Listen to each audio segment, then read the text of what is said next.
teman-teman mau punya bisnis yang pasti akan berkembang. Nah, dengan modal minim.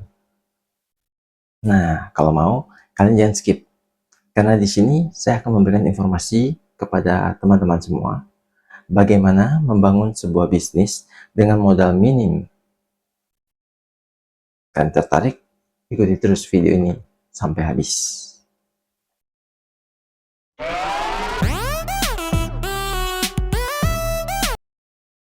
Halo teman-teman semua, kembali lagi bersama saya Joni Twindra, seorang IT spesialis. Nah, di video kali ini saya akan memberikan informasi kepada kalian bagaimana kalian bisa memulai bisnis dengan modal sangat minim. Nah, di sini bisnis yang saya maksud itu tidak mengandung produk. Nah, jadi kalian tidak usah pusing untuk mengeluarkan uang. Dan mungkin kalian tidak perlu mengeluarkan uang sepeser pun. Kenapa? Karena di sini bisnis yang akan saya informasikan ini bisnis berupa jasa. Nah, bisa dibilang bisnis berupa jasa ini sangat enak menurut saya. Kenapa? Karena kita tidak memerlukan modal. Yang kita perlukan hanya skill, kemampuan, dan niat. Menarik ya? Nah, modal minim yang saya maksud itu salah satunya adalah yang tadi, skill. Kedua, ya, yang kedua seperti handphone dan juga komputer. Nah, di sini teman-teman, kalau teman-teman mengikuti saya dari awal, saya ada memberikan informasi digital marketing, membuat website, dan juga yang terakhir tentang SEO. Nah, tiga hal ini sebenarnya bisa kalian gunakan sebagai bisnis jasa kalian. Kalau kalian berpikir seorang pebisnis, entrepreneur, nah dari awal kalian sudah tahu kalau video saya itu bisa kalian gunakan untuk menghasilkan mendapatkan penghasilan tentunya. Kenapa? Yang paling pertama, video saya yang tentang digital marketing ini bisa dibilang dibutuhkan oleh siapapun yang melakukan bisnis secara online. Yang berarti peluang kalian ini sangat besar. Nah, penghasilan di sini pun tidak terbatas. Karena di bidang jasa ini, kita yang menentukan nominal. Biasanya di digital marketing ini, nominal yang akan kalian dapat itu paling terkecil itu 500. Nah, ini bisa dibilang sangat kecil, sangat minim.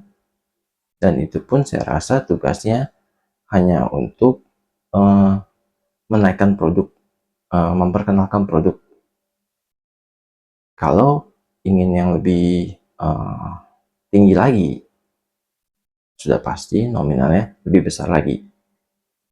Nah, kalau kalian terus-menerus kalian subscribe ke saya dan saya memposting video, kalian bisa memperhatikan jasa-jasa yang akan saya berikan kepada kalian, dan kalian bisa gunakan hal tersebut menjadi jasa kalian. Kalian bisa menghasilkan uang. Nah, mungkin kalian akan berpikir nih, apakah saya akan takut kalian akan misalkan sukses ataupun menjadi saingan saya? Nah, untuk hal ini, kenapa saya memilih video edukasi di YouTube? Kenapa saya tidak memilih yang lain? Seperti blogger untuk traveling, ataupun untuk review game, review produk. Tentunya video tersebut akan lebih menarik ketimbang video edukasi. Nah, tujuan utama saya memang untuk memberikan edukasi, bukan untuk mendapatkan penghasilan, tentunya. Jadi kalau beberapa dari kalian berpikir saya membuat video ini untuk menghasilkan uang, mendapatkan pendapatan, ya saya akan bilang kalian salah. Kalau saya ingin menghasilkan uang, saya akan lebih memilih prefer untuk review produk, ya, atau saya akan memberikan informasi tentang traveling. Hal tersebut akan lebih menghasilkan banyak viewer. Dan di video saya memang bertujuannya saya mau teman-teman semua itu menjadi lebih pintar, mempunyai skill yang lebih tinggi, kalau bisa pun lebih tinggi dari saya. Kalau saya takut kalian lebih pintar dari saya, ya kenapa enggak? Di sini rezeki itu sudah diatur masing-masing. Jadi saya juga tidak akan takut.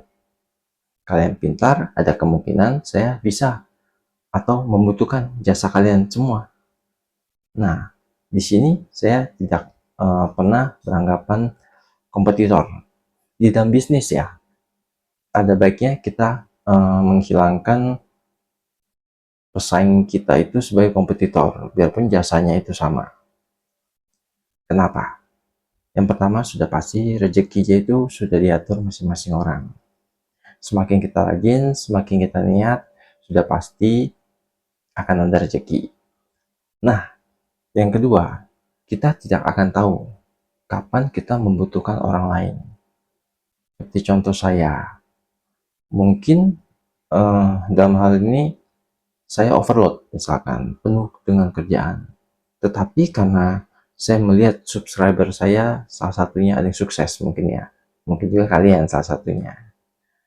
Saya bisa menghubungi kalian. Mau nggak ada job ini? Kita akan bagi hasil. Bukankah hal seperti itu akan lebih baik? Di saat saya mendapat kerjaan, kalau saya menganggap kalian sebagai kompetitor, daripada saya ambil itu kerjaan dan tidak bisa saya selesaikan, dan akhirnya klien itu kecewa, nama saya jelek. Akhirnya ada kemungkinan dia kabur ke kalian. Akhirnya saya tidak mendapat apa-apa, bahkan saya mendapatkan nama saya jelek. Nah, itu sebabnya di dalam berbisnis ada baiknya kita membuka mindset yang positif. Kita jauhkan yang negatif, biarpun terkadang ya ada hal-hal yang berbau negatif menuju ke kita, ya sudahlah, anggap saja angin lewat. Nah, di dalam bidang jasa IT ini, kenapa saya menganjurkan? Yang pertama sudah pasti ya, kita tidak membutuhkan modal. Yang kedua, ya bukan tidak membutuhkan modal ya tentunya. Seperti handphone atau komputer pun ya itu bisa dibilang modal kita. Tenaga juga termasuk modal kita. Maksud saya modalnya itu sangat minim. Kalian bisa menggunakan sumber daya yang ada. Kalau tidak ada komputer, ya zaman sekarang kalian bisa menggunakan handphone juga. Handphone juga termasuk sesuatu yang canggih. Dari modal itu minim. Dari pendapatan, nah unlimited menurut saya, tidak terbatas. Kalau kalian beruntung, wah, kalian bisa melewati pendapatan orang yang ya mempunyai profesi seperti manajer, mungkin bisa kalian lewati. Yang ketiga, IT. IT terus berkembang. Jadi, semua orang membutuhkan IT. Nah, begitu kalian terjun di bidang IT ini, yang akan membutuhkan itu sudah pasti orang-orang yang high class. Otomatis nominal yang akan kalian dapatkan juga besar, tidak kecil. Itulah sebabnya saya menganjurkan kalau kalian memiliki modal terbatas, nah kalian bisa bergerak di bidang jasa. Kalau kalian sudah mengerti kenapa saya menganjurkan bidang ini, nah saya akan melanjutkan bagaimana perjalanan kalian. Perjalanan yang harus kalian lakukan di awal sampai di akhir. Di sini dari 3 video saya itu, kalian bisa mendapatkan target. Ya, kan cari target dulu. Target itu siapa? Orang terdekat. Ya, mungkin keluarga jauh kalian atau teman-teman kalian. Kalian bisa menawarkan jasa tersebut ke orang terdekat terlebih dahulu. Nah, ingat ya, jangan pernah berpikir terlalu luas. Nah, kenapa? Kalau kita berpikir terlalu luas, sementara kita belum tahu kapasitas kita, nantinya akan berbahaya. Kita tidak bisa mengerjakan hal tersebut, atau ternyata skill kita itu belum memadai, tapi kita mendapatkan klien yang memang lebih pintar daripada kita. Wah, susah. Jadi, saya akan menyarankan awali dengan yang dasar. Perlahan-lahan, lama-lama akan menjadi bukit. Nah, jadi kalian tenang saja. Segala hal itu butuh proses. Tetapi proses ini harus kalian jalankan tentunya. Kebanyakan orang itu berpikir selalu, semua membutuhkan proses. Semua membutuhkan proses, tetapi tidak dijalankan. Lah, bagaimana bisa menunjukkan hasil? Kita mulai dari yang terkecil, dari kenalan kita promosikan. Apakah ada yang membutuhkan digital marketing? Nah, di sini kalian bisa mempelajari. Karena ini mungkin teman kalian dulu. Teman kalian mungkin ada yang sudah berbisnis. Kalian pelajari. Kalian bisa menawarkan, oh, apakah mau produk ini di online kan? Saya bisa membantu. Atau mungkin dia sudah online, apakah perlu jasa untuk digital marketing? Nah, kita bantu dulu dari yang bawah, dari yang terdekat. Ya, dari yang terdekat ini, kita harus bisa menghasilkan sesuatu yang bagus, yang memuaskan. Ini yang paling penting. Kebanyakan orang selalu mengincar yang besar. Dia baru mengetahui sesuatu yang kecil, dia langsung mengincar sesuatu yang besar. Disinilah kesalahan terbesarnya, yang akan membuat dia menjadi kecil. Nah, kalau satu klien ya, mungkin teman kalian itu puas, ada kemungkinan dia akan menawarkan jasa kalian ke yang lain. Ini yang dinamakan mouth to mouth, mulut ke mulut. Dan saya yakin, kalau pekerjaan yang kalian lakukan bagus, secara otomatis itu akan berkembang. Tetapi tentunya kalian harus bisa memperkuat skillnya terlebih dahulu. Nah, di video sebelumnya bisa dibilang saya sudah memberikan kalian semua itu modal. Dari digital marketing saja, itu sebenarnya sudah bisa dibilang modal yang kuat.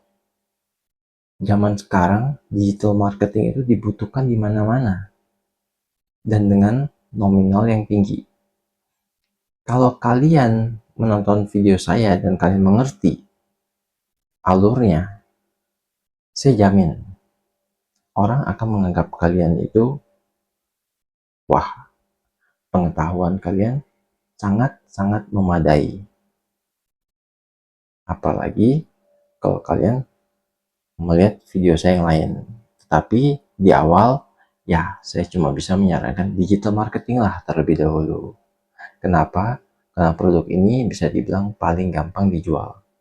Karena cakupannya banyak. Semua pebisnis itu membutuhkan. Nah, di awal kalian sudah tahu ya, kalian harus bisa mengenalkan diri kalian terlebih dahulu dari dasar. Dan tidak menutup kemungkinan adanya mulut ke mulut. Dan di sini, apakah kalian akan berhenti? Nah, di sini kalian akan melihat prospek. Jika mungkin ya kalian kurang beruntung ya, teman-teman kalian mungkin belum percaya atau gimana, Kalian bisa melakukan promosi seperti, ya berikanlah nominal yang kecil. Kalian coba dulu. Kalau memang hasilnya tidak memuaskan, ya sudah, tidak perlu dilanjutkan. Nah, nominal terkecil ini juga bisa dibilang kalian mendapatkan pendapatan mungkin tidak banyak. Tapi ingat, ini di awal. Semua orang melakukan bisnis di awal itu biasa memang ya seperti ini. Kenapa? Yang perlu kalian ingat, ini jasa. Yang namanya jasa itu akan sulit untuk dinilai tinggi kecuali kalian mempunyai skill yang memang sudah diakui. Kalau kalian sudah diakui, nominal kalian tentukan. Tetapi selama kalian belum diakui, ya sudah, be humble. Kita harus merendahkan diri. Kata diakui ini sebenarnya bukan kita, tetapi orang lain yang menilai. Kebanyakan orang berpikir, saya hebat. Tetapi kalau orang lain merasa kalian tidak hebat, ya kalian tidak hebat. Biarpun kalian mengakui diri kalian hebat, di mata orang lain, kalian tidak hebat. Itu sebabnya kalian be humble. Seorang klien itu akan senang jika kalian bertindak rendah hati. Karena dia tahu, oh kalian baru memulai bisnis. Dari sana dia akan ada niat, saya coba dulu deh, siapa tahu benar bagus. Di sini manfaatkanlah hal seperti itu. Jika ada kesempatan, berusahalah memberikan yang terbaik. Dan kalian bisa berharap hal yang terbaik ini akan membuahkan hasil. Nah, di sini kalian harus bisa menguasai dengan benar yang namanya digital marketing. Kalau kalian sudah menguasai, ya sudah, kalian baru bisa beralih ke jasa yang lain. Yang kedua itu mungkin pembuatan website. Nah, pembuatan website yang saya ajarkan itu kan dari scratch. Kira-kira siapa sih yang akan mau memakainya? Sebenarnya scratch ini jarang sekali ada yang pakai. Kenapa? Karena membutuhkan waktu lama. Tetapi kalau orang sudah memakai yang seperti contohnya CMS ya, dan ternyata CMS itu jelek, dia akan beralih ke scratch. Kebanyakan orang membutuhkan waktu cepat, jadi alternatifnya mereka memakai CMS terlebih dahulu. Perusahaan-perusahaan yang besar itu rata-rata menggunakan scratch. Mereka agak anti sebenarnya memakai CMS. Kenapa? Karena mereka lebih suka sesuatu yang memang saya yang buat. Ya, perusahaan itu buat sendiri. Itu akan menunjukkan bonafit. Kalau menggunakan CMS, mereka akan merasa perusahaan saya tidak bonafit. Padahal saya memiliki orang IT. Nah, jadi sebenarnya kalau menjual website dengan membuat dari scratch, itu mungkin agak sulit. Nah, jadi kalian tunda dulu. Kecuali kalian mempunyai kenalan pelajar. Yang kuliah, ini biasa membutuhkan hal seperti ini. Baik untuk skripsi mereka atau proyek-proyek mereka. Ya, pembuatan website secara scratch ini bisa digunakan untuk hal tersebut ya. Berarti kalian kalau mempunyai target anak sekolah, anak kuliah, ya sudah. Ada kemungkinannya mereka mau. Nah, kalau kalian tidak punya, kalian bisa beralih ke SEO. Nah, ini juga bisa dibilang penting. Di sini, SEO ini penting. Kebanyakan orang itu tidak mengerti. Nah, kalian bisa memanfaatkan video saya sebelumnya yang tentang 3 hal penting itu. Saya yakin, begitu kalian bertemu dengan klien, kalian menyebutkan 3 hal penting ini dan bagaimana si Google itu bekerja, mereka akan menganggap kalian, oh, mempunyai pengetahuan yang cukup bagus. Kenapa? Karena kebanyakan orang salah mengartikan SEO. Tapi kalau kalian menggunakan 3 hal penting ini dan kalian memberitahukan cara kerja Google, apalagi saya sudah memberikan bukti ya tentang kata kunci, bagaimana website saya bisa menjadi nomor 1. Nah, itu bukti nyata. Nah, di situ kalian mungkin bisa memanfaatkannya. Ya, saya terbuka. Kalian bisa pakai website saya, Semut Pintar, lalu kalian gunakanlah trik saya itu. Gunakan cara menjadi pintar, otomatis akan menjadi nomor 1. Karena memang keywordnya tidak ada yang pakai. Nah, hal-hal seperti itu bisa kalian gunakan menjadi usaha kalian. Jadi, dari kalian menonton video, sebenarnya kalian bisa membuat itu sebagai usaha kalian. Mungkin di awal, kalau kalian bekerja, ya jangan stop kerja. Kalian tes dulu ini sebagai sampingan. Jadi jangan gunakan sebagai yang utama. Karena tidak ada yang bisa menjamin akan berjalan atau tidak. Kalau saya sendiri hanya bisa menjamin akan berkembang, tetapi saya tidak menjamin akan berjalan. Karena keberuntungan setiap orang berbeda-beda. Nah, itu baru ibarat kata 3 hal. Lalu apalagi? Ya, mungkin kalian bisa mencari video orang lain juga. Ya, di sini saya tidak ada larangan. Tetapi kalau kalian subscribe ke saya, nah, saya akan terus-menerus memberikan beberapa edukasi yang bisa kalian gunakan untuk usaha tersebut. Nah, di sini kalau kalian sudah melakukan hal-hal yang seperti saya bicarakan, kalian sudah mempromosikan diri kalian, kalian sudah mengenalkan. Nah, kira-kira apalagi yang bisa kalian gunakan? Nah, di awal saya ada bilang membutuhkan handphone. Nah, kenapa sih membutuhkan handphone? Kebanyakan orang tidak sadar. Di handphone itu ada banyak sekali aplikasi yang bisa kalian gunakan. Nah, kalian harus berpikir, saya menjual jasa digital marketing. Kira-kira aplikasi apa yang dapat menunjang hal tersebut? Seperti contohnya di video sebelumnya saya sudah menyebutkan. Untuk mencari keyword, kita bisa menggunakan aplikasi dari Google, Google Keyword Planner. Nah, hal seperti itu lah kegunaan dari handphone kalian. Kalau kalian tidak menggunakan handphone kalian secara efektif, oh sayang sekali. Karena itulah yang akan mendukung profesionalnya kalian. Seberapa kalian profesional? Karena saya yakin, begitu kalian datang ke klien, kebanyakan klien akan bertanya, tools apa sih yang kalian pakai? Nah, kalian bisa menjawab. Nah, apakah itu saja kegunaan dari handphone kalian? Tidak. Bukan hanya tools. Mungkin kalian bingung. Saya sudah mengenalkan ke teman-teman dan yang lainnya.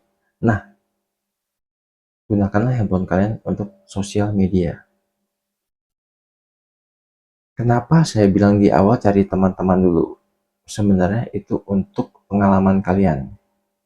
Jadi, kalian akan tahu di saat kalian bertemu klien, dia membutuhkan jasa ini, kira-kira apa yang akan ditanyakan dan bagaimana kalian mengerjakan hal tersebut.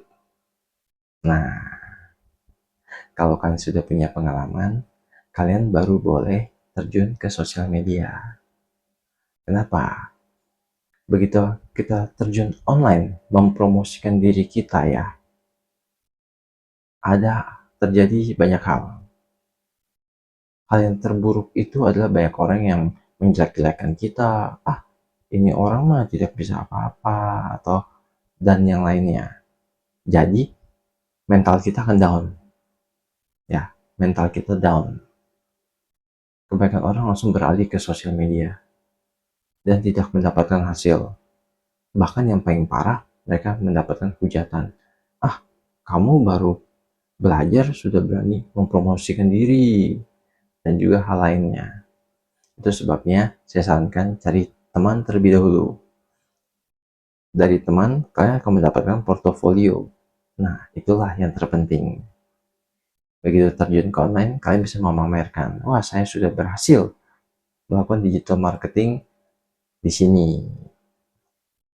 Ya, pelan-pelan perjalanan itu akan dengan sendirinya berkembang. Mungkin kalian saat ini bekerja, lalu kalian melakukan pekerjaan sampingan seperti yang saya bilang. Dan siapa tahu ternyata pekerjaan sampingan ini berkembang melebihi pendapatan yang kalian dapatkan saat ini. Ya, tidak ada yang tahu. Yang terpenting, kalau kalian ingin melakukan sesuatu, fokus. Harus ada niat.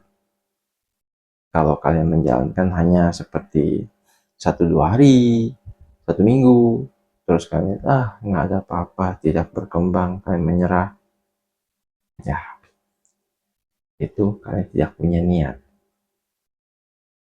Sebenarnya edukasi ini saya berikan untuk teman-teman yang mungkin belum bekerja sebenarnya. Tapi kalau kalian sudah bekerja, kalian boleh mencoba sebagai sampingan kalian juga. Tapi kalau belum bekerja, daripada kalian scrolling, menghabiskan kuota untuk sesuatu yang tidak berguna, lebih baik kalian belajar. Kalian memiliki pengalaman, kalian jualah pengalaman tersebut. Itu akan lebih berguna. Karena tidak ada yang tahu, tiba-tiba kalian bertemu dengan teman yang sedang mengobrol. Aduh, saya sedang mencari orang yang mengerti digital marketing nih. Dan kebetulan itu juga terjadi dengan saya. Untungnya, saya juga mempelajari digital marketing dengan detail. Dan saya berhasil mengembangkan digital marketing tersebut. Itu sebabnya saya mau sharing kepada kalian. Nah, sekian ya video ini tentang bagaimana kalian bisa memulai bisnis dengan modal minim. Kalau kalian suka dengan video ini, jangan lupa memberikan like. Dan jangan lupa, kalau kalian tertarik untuk mengembangkan pengetahuan kalian, subscribe. Karena di next video dan seterusnya akan ada video edukasi yang menarik tentunya. Saya izin pamit. Terima kasih untuk teman-teman semua. Salam sukses dan sehat selalu untuk kalian semua.